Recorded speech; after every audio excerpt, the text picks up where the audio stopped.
Assalamualaikum warahmatullahi wabarakatuh. Di sini Ustazah akan menjelaskan materi tentang arti Sumpah Pemuda bagi perjuangan bangsa.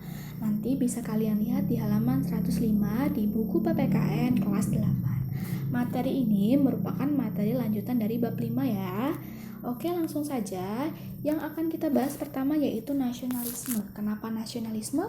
Karena nasionalisme itu adalah bentuk dari patriotisme yang muncul pertama kali dan berkembang di Eropa sekitar abad ke-18.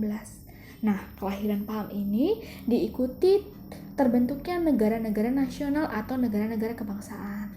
Oke, menurut KBBI, nasionalisme itu berasal dari dua kata. Yang pertama nasional, artinya bersifat kebangsaan. Kemudian yang kedua, isme, atau paham, pandangan, ajaran, atau kepercayaan. Nah, jadi bisa kalian simpulkan sendiri ya.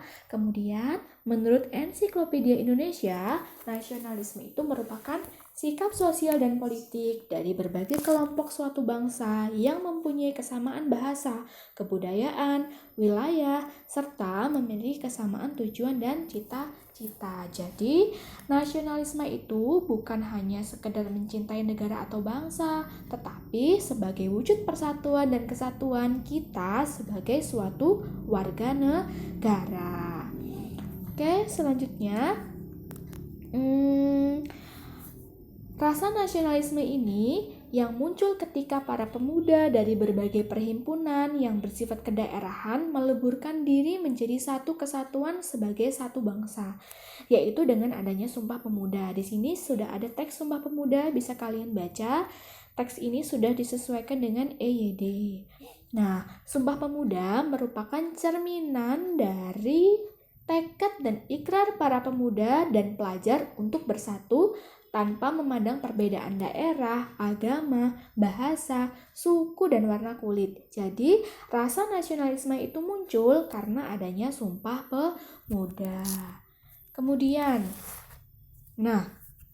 bisa kalian lihat di sini ya. Di sini ada suatu kegiatan, tapi sebelum adanya Sumpah Pemuda, perlu kita ketahui banyak organisasi-organisasi yang mendorong para pemuda-pemudi Indonesia untuk bangkit dari keterpurukan. Salah satunya adalah Budi Utomo. Tapi untuk masa kini atau untuk sekarang, organisasi tersebut atau organisasi yang ada di Sumpah Pemuda bisa kita terapkan dalam kehidupan sehari-hari, yaitu atau salah satunya dengan adanya kegiatan Karang Taruna. Nah, Karang Taruna ini sendiri merupakan salah satu wadah bagi para pemuda untuk meningkatkan dan menumbuhkan rasa persatuan dan kesatuan. Nanti silahkan kalian tanya deh sama ayah atau ibunya, Bu atau ya, apa sih kegiatan yang ada di Karang Taruna? Nah, nanti silahkan kalian tanyakan. Nah, dari sejarah Sumpah Pemuda, kita bisa ambil nih nilai-nilai persatuan dan kesatuannya.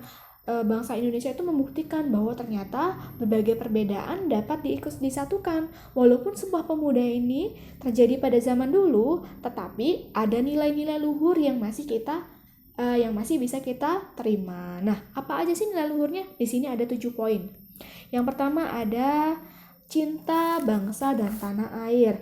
Nah, cinta terhadap bangsa dan tanah air itu artinya kita setia dan bangga terhadap bangsa dan negara Indonesia. Jadi, kalau kalian itu jangan bangga kalau produk-produk yang kita pakai itu merupakan produk dari luar negeri. Gitu ya.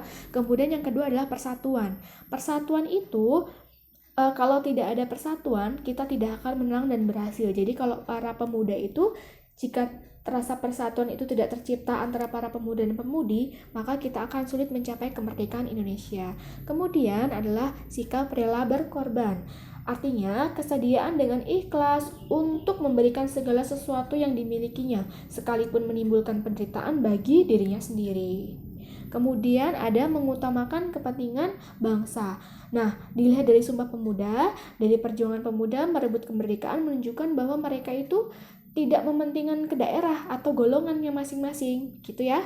Nah, selanjutnya ada dapat menerima dan menghargai perbedaan. Perbedaan latar belakang daerah, suku, dan agama.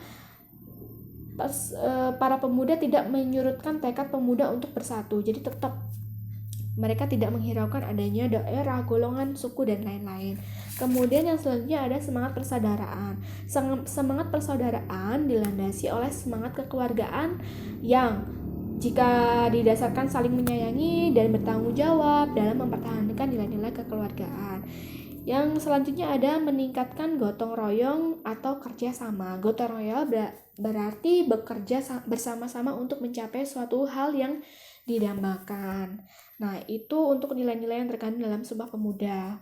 Kemudian nilai semangat Sumpah Pemuda itu juga bisa kita rasakan di masa sekarang atau di masa ini. Dengan cara apa sih? Lalu apa sih yang dapat kita lakukan? Oke, yang harus kita lakukan yaitu kita harus menggali potensi, yaitu pemuda harus memiliki keinginan kuat untuk belajar dan berubah menjadi yang lebih baik. Jadi yang pertama yang harus kita pahami yaitu kita harus mengetahui atau harus memiliki potensi.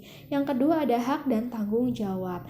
Hal itu sendiri merupakan hak yang mutlak dimiliki oleh warga negara.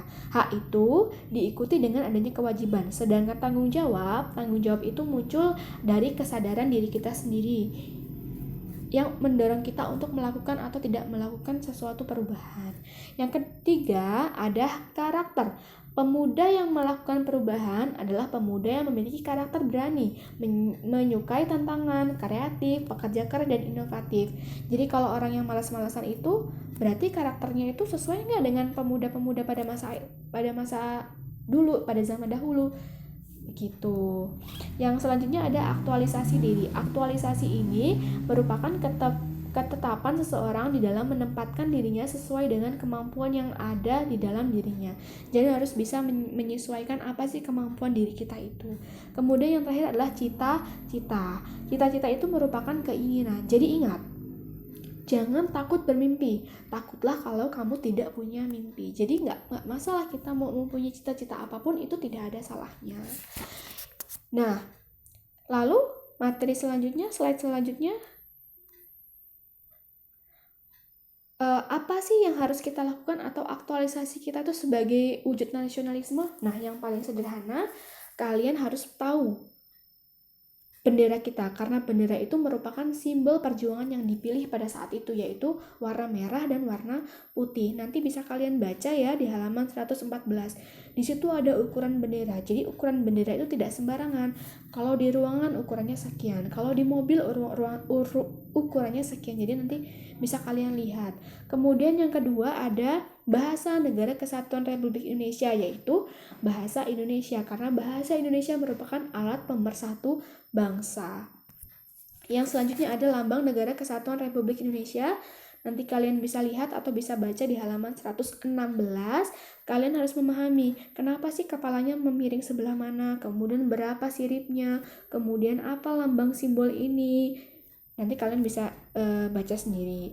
Yang terakhir adalah lagu kebangsaan Negara Kesatuan Republik Indonesia, yaitu lagu atau berjudul Indonesia Raya.